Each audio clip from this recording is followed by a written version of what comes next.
দর্শক বন্ধুরা, এখন আপনারা যেটা স্ক্রিনে দেখতে পাচ্ছেন সেটি একটি গঙ্গা তাই ভাবছেন হয়তো, কিন্তু এটি কোনো গঙ্গা না। এটি একটি মাঠ, বড় মাঠ, মোটামুটি 3 কিলোমিটার এরিয়া, মানে এদিকে চওড়া 3 কিলোমিটার আর লম্বা কত দূর আছে জানি না। তা পুরো মাঠ ডুবে গেছে, ধান শস্যে সব চাষি ভাইদের যাবতীয় জিনিস, সকল জিনিস সব ডুবে গেছে। এটা কিন্তু আপনারা হয়তো ভাবতে পারেন যে এটি একটি গঙ্গা, কিন্তু এটি গঙ্গা না।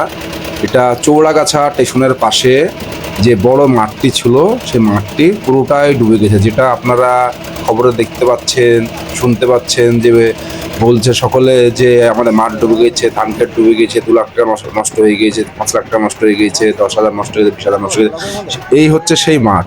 আপনারা দেখুন কত বড় এরিয়া নিয়ে ডুবেছে সব।